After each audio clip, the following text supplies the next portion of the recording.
Ama. Ama.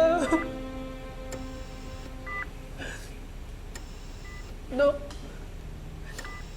gagaling pa po ba ang ama ko?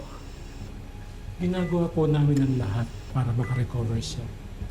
Nakipag-coordinate po kami sa St. Vincent Hospital. Doon po dinala si Joanne.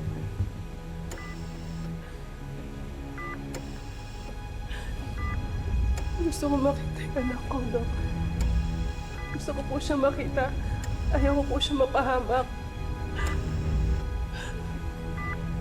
Ama. Ama.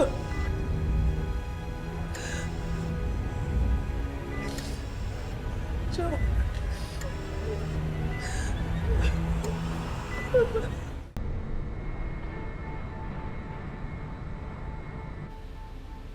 Dok, ano po nangyayari kay Joanne?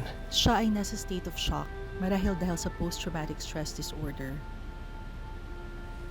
Okay.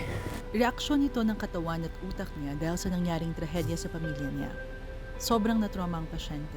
Hindi ito kinaya ng isip niya. Naintindihan ko po, Dok, pero hanggang kailan ba siya ganito? Depende sa pasyente. Yung iba, days lang, magiging normal na at babalik sa ulirat. Salamat, Dok. Salamat po. Excuse me.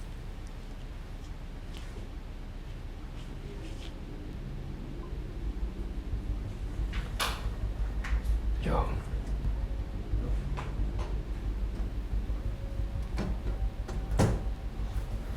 Pare, meron ng balita galing sa kabilang ospital. Wala na yung tatay ni Joanne. Yung ama niya, nag-aagaw buhay. Yung nanay pa lang niyang stable ang lagay. Pare, kasalanan ko to. Kasalanan ko to lahat. Hindi ko siya naprotektahan. Pare, ano bang sinasabi mo? Ginawa natin lahat para maligtas sila. Lalo ka na. Binuhos mo yung buhay mo para kay Joanne. Sadyang ka lang yung kaluluwa ng mga sindikatong yun. O, nagkasalanan ko to. Matagal nang pinoprotektahan ng tatay ko ang sindikatong to. Ano? General Policarpio, kasabot ng mga sindikatong hinahabol natin? Tama. Matagal ko na natuklasan to, pero takot lang ako magsalita. Hindi ko akalain na madadamay din si Joanne. Kaya pre, kasalanan ko to.